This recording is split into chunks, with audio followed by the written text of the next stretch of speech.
Hoje nós estamos recebendo o Paulo Garolo para a gente fazer um bate-papo e para nós falarmos especialmente de pragas no milho. Paulo, boa tarde, tudo bem com você? Boa tarde, Fabério, tudo ótimo. Bom, eu já quero agradecer você por deslocar e vir e essa disponibilidade toda de estar conosco. É um prazer estar aqui. Bom, então já vamos começar o nosso bate-papo. Se você quiser, pode fazer perguntas, pode mandar fazer a sua participação. Nosso WhatsApp é o 649-9988-4400. Esse é o nosso WhatsApp, tá bom? Você pode enviar perguntas e até dar sugestões dos temas para nós trazermos, os nomes que você gostaria de ver aqui. O que for possível, a gente vem trazendo, porque esses dias me pediram mais matérias da agricultura de Israel. Pessoal, vai ficar difícil, porque era uma comissão que estava lá em Israel que conseguiu produzir aquele material. Mas assim que a gente conseguir uma próxima comissão indo para Israel, a gente traz mais notícias de lá também. Falando de milho, estamos aí entrando já na colheita e vamos ser realistas, cá para nós. Uma colheita boa, né? Porque havia ali toda uma expectativa de uma queda de produtividade, que isso aí já era previsto por causa daquele atraso todo no plantio de verão, mas entre mortos e feridos, salvaram-se todos. Acho que vai ser até surpreendente, os resultados serão bem surpreendentes. A gente está acompanhando já várias colheitas, né? Já estão ocorrendo várias colheitas, e a gente está tendo um resultado surpreendente. Agora, é que realmente a cultura do milho a planta de milho é uma planta extremamente bem adaptada e até mesmo para atravessar algumas condições adversas. O que às vezes a gente esquece é que o início e até praticamente a fase de florescimento, que são momentos cruciais para a cultura, para ela desenvolver o potencial produtivo, a gente teve uma boa distribuição pluviométrica esse ano e a gente passou a ter realmente os períodos de estiagem, mas a partir de meados de abril, né? E ainda veio uma chuva em maio, mas aí realmente já estava mais comprometido. Tipo assim, já estava definido o que ia acontecer. Definido. Agora, grande parte das áreas, elas acabaram pegando essa boa distribuição ainda, então vai ser surpreendente realmente os resultados de produtividade esse ano. Você falou isso daquela fase ali do florescimento, a gente tinha alguns pontos aqui, o pessoal reclamando que, tipo assim, pendoou e não choveu mais. Mas ainda deu tempo daquela polinização adequada, pelo menos diante dos resultados que estão sendo observados até aqui. Isso, uma grande parte da área sim. Obviamente vão existir talhões que foram plantados ainda mais tarde. Esse ano acho que nós tivemos plantios até dentro do mês de março. Então óbvio que... Teve um dia que eu estava chegando, acho que de Rio Verde ou Goiânia, 11h30 da noite do dia 13 de março, plantadeira na lavoura. Essas áreas com certeza terão um comprometimento maior.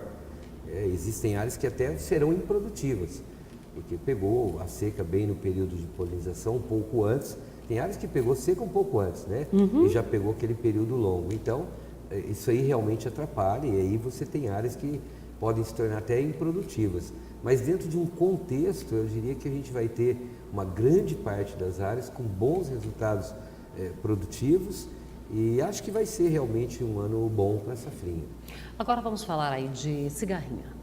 No ano passado, a cigarrinha deu uma dor de cabeça danada. Esse ano que tinha toda aquela preocupação com a cigarrinha e ainda com essa janela, né, inadequada para o plantio. A janela parece que não foi o problema. E parece que nem a cigarrinha. A gente pode falar que a cigarrinha não teve aqueles ataques como foi no ano passado. Como é que foi o posicionamento da cigarrinha nesse ano, Paulo? Então, esse ano realmente a gente veio observando uma redução na população do inseto. Há algum tempo eu já venho trabalhando esse assunto há 4 anos, né? E todas as vezes que eu tive a oportunidade de estar levando informação ao agricultor e ao grupo técnico, eu era muito questionado sobre o comportamento dessa praga. A gente sempre falou, é uma praga cíclica. Ela aparece e de repente ela pode até desaparecer. Lógico, quando ninguém espera, ela reaparece. Ela reaparece, como aconteceu há 3 anos atrás, quando começou o novo surto, né? Então, é uma postura ou é uma biologia do próprio inseto.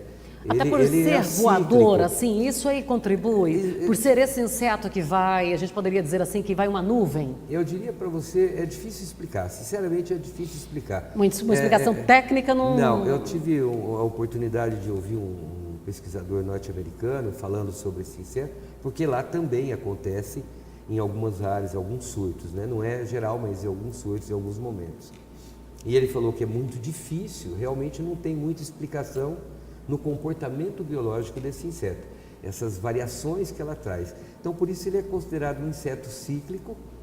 Quando veio, quase todo mundo foi pego no rodapé, porque não é que ninguém tinha foco no que ela poderia trazer de malefício, e aí não tinham híbridos que tivessem tolerância ou resistência ao complexo de enfesamento que a cigarrinha inocula na planta. Não era isso, é que é muito difícil, você não consegue fazer isso em laboratório, é muito difícil você inocular artificialmente as bactérias, né, que compreendem, que são os agentes causais do complexo de enfesamento. Então é difícil, realmente quando acontece é que a gente começa a selecionar plantas que têm tolerância e plantas que não têm. Você está falando do complexo de enfesamento. Eu não tenho só um tipo de enfesamento, né? São características diferentes e todos esses enfesamentos, o vetor dele é a cigarrinha? Nesse caso, a gente chama de complexo de enfesamento, transmitido pela cigarrinha. Eles são causados por bactérias, especialmente por bactérias do grupo dos Molicutes, que são bactérias totalmente diferentes de todas as outras que existem no planeta.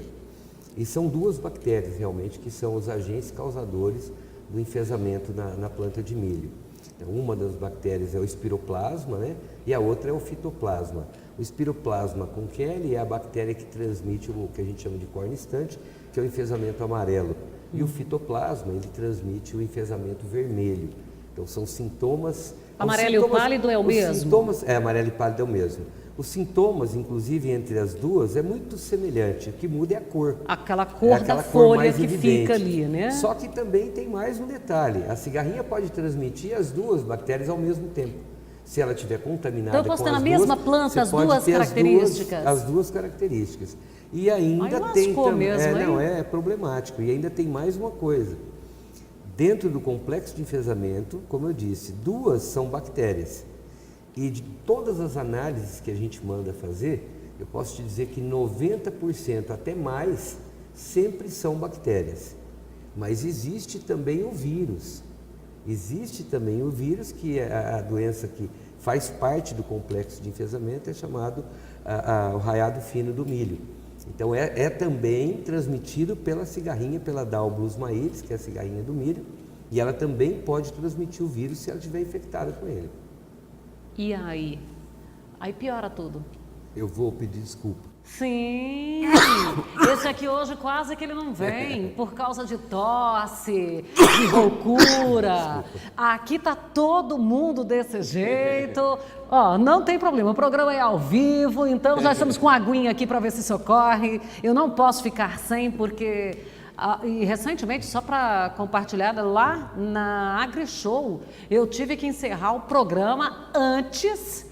Um abraço para o Rafael, né? Porque eu tive que pedir, Rafael, encerra e não deu nem para dizer tchau. Porque aí era aquela tosse que não ia parar, tá? Não era igual essa que vem e passa.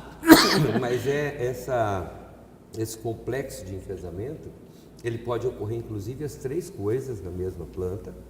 Só que o vírus é muito mais difícil. Existem situações... porque no vírus coisas, humano... Né? Mas o vírus é mais difícil de ser transmitido. No vírus humano, nós vamos tratar com antibiótico.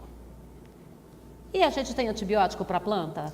Então, na verdade... Porque aí tem o inseticida, tem o... para gatinhas ali, né? Tem, enfim, inseticida, fungicida, bactericida, nematicida. E para o vírus? Para o vírus é complicado. Para a própria bactéria é complicado também. Para se ter uma ideia, existe um grupo de antibióticos que foram testados somente em cima do espiroplasma, porque o fitoplasma não se conseguiu ainda isolar. Então nem teste não tem. Nem teste ainda não foi feito, porque ainda não conseguiu achar o bichinho sozinho. Exatamente. Então o que acontece? a gente tem hoje alguns estudos tentando trabalhar bactericidas para ver se algum poderá ter alguma ação sobre pelo menos sobre o espiroplasma, né? Mas ainda são pesquisas, são testes. E como eu disse, como é uma doença que vai ocorrer de maneira cíclica, então você ainda tem que ter a oportunidade dela estar ocorrendo.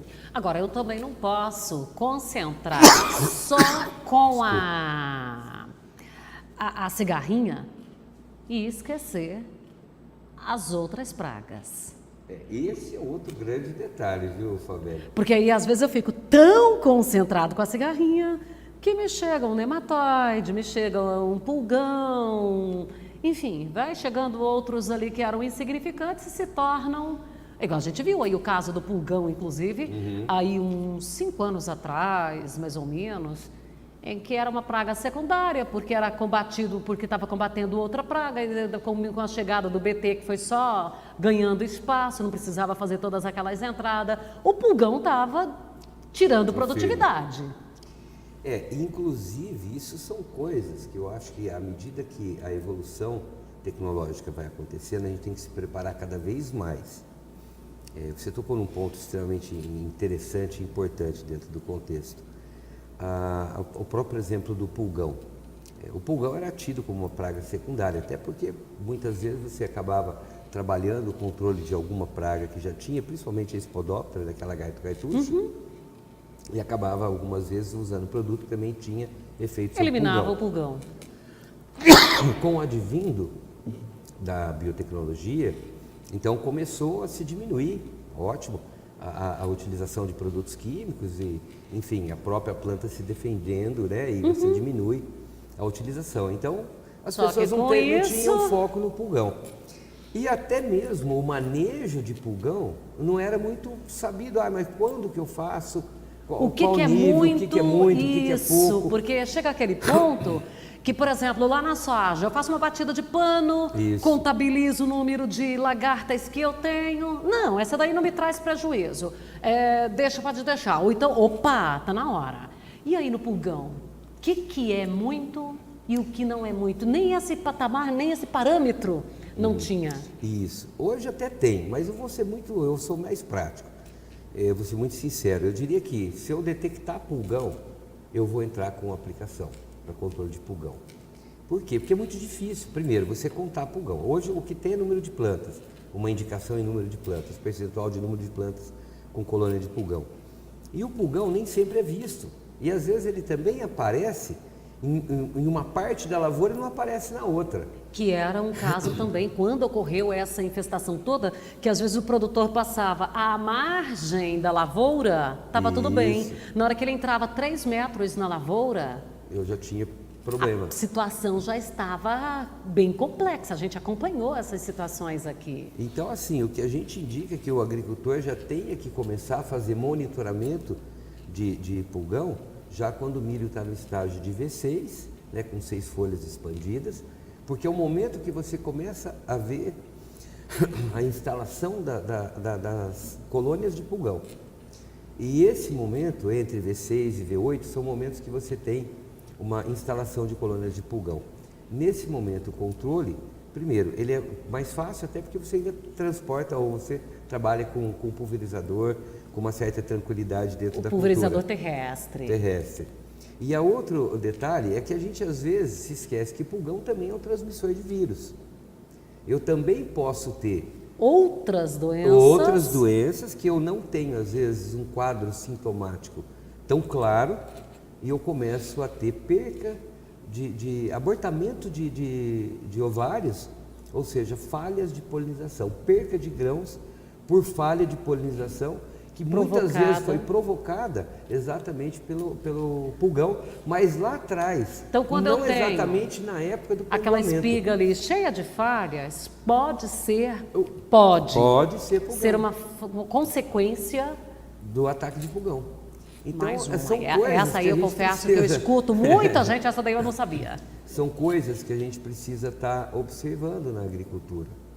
Eu tenho tido um trabalho incessante no sentido de conectar coisas. Eu acho que a gente precisa conectar coisas.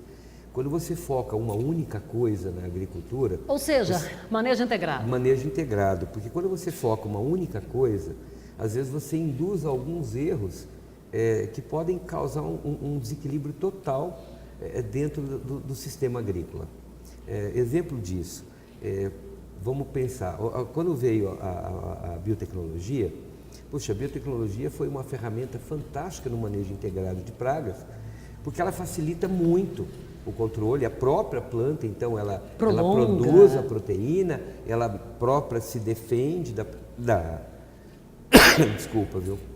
Ela se defende da presença do inseto, então isso ajudou muito. Mas houve uma confusão. Por quê? Porque a biotecnologia, ela veio para nos ajudar como uma ferramenta de alta eficiência, mas ela não elimina por completo. Não dispensa monitoramento. Não dispensa monitoramento. Eu preciso fazer monitoramento. E foi isso aí que confundiu, fundamental. né? E esse foi um dos pontos que começou a atrapalhar. E aí eu vou defender, inclusive, o produtor, e eu vou dar uma cutucadinha em alguns aí. Quem não é desse nível não vai se sentir cutucado. É que a gente teve muito vendedor que na hora de efetuar a venda, eu assisti palestras ali em que o vendedor estava apresentando o seu produto ali, o seu híbrido, e falava assim, é plantar e ir para a praia e voltar para colher. Não era essa? Foi um grande erro. E aí onde veio, o pulgão veio, e aí o produtor às vezes falava assim, não, mas eu comprei, ele não é BT? É BT, mas ele não é isento disso ou daquilo, né? Ele não dispensou. Então, no afã, no ímpeto de fazer uma comercialização, às vezes vieram algumas informações mal colocadas. Mal colocadas. Porque às vezes não é que o vendedor estava mentindo e tal. Para aquela praga, podia ir para a praia, mas para as demais não podia, né? E mesmo para aquela não é assim também. Não é assim também, Não, porque dependendo da população existente, dependendo do clima que tem, vai precisar também ter uns cuidados diferenciados. A gente parte do princípio, desde que veio a biotecnologia, eu trabalho numa companhia que produz biotecnologia, né? Então a gente, desde o início, a gente trouxe paralelo à biotecnologia o manejo integrado de pragas. Então quer dizer, BT sozinho não resolve. Não, qual é a maneira que eu tenho que olhar a lavoura, qual é o sistema de monitoramento que vai me indicar se houver necessidade de entrar com uma aplicação complementar de um defensivo agrícola, qual é o momento que eu devo entrar. Então isso a gente sempre trouxe paralelo. Só que, como você falou, vai para o mercado, muitas pessoas fazem e falam, outras não falam, e a informação não chegou corretamente, ou nem sempre. Você abordou um ponto, eu não quero repetir, mas é real. Muita gente falava que não precisava e pronto. Isso aí eu estou colocando porque eu assisti. Foi real. E é uma lástima, por quê? Porque às vezes até era vendido dessa forma. Você vai pagar mais, mas você não vai nem precisar fazer inseticida. E não é assim. Existe o monitoramento para a gente Aliás, saber. vamos fazer o intervalo, porque senão nós dois não vamos parar, né? A gente precisa do intervalo, porque daí eu quero para a gente falar também desse comportamento da planta numa situação de estresse hídrico, porque isso aí também vai alterar, né?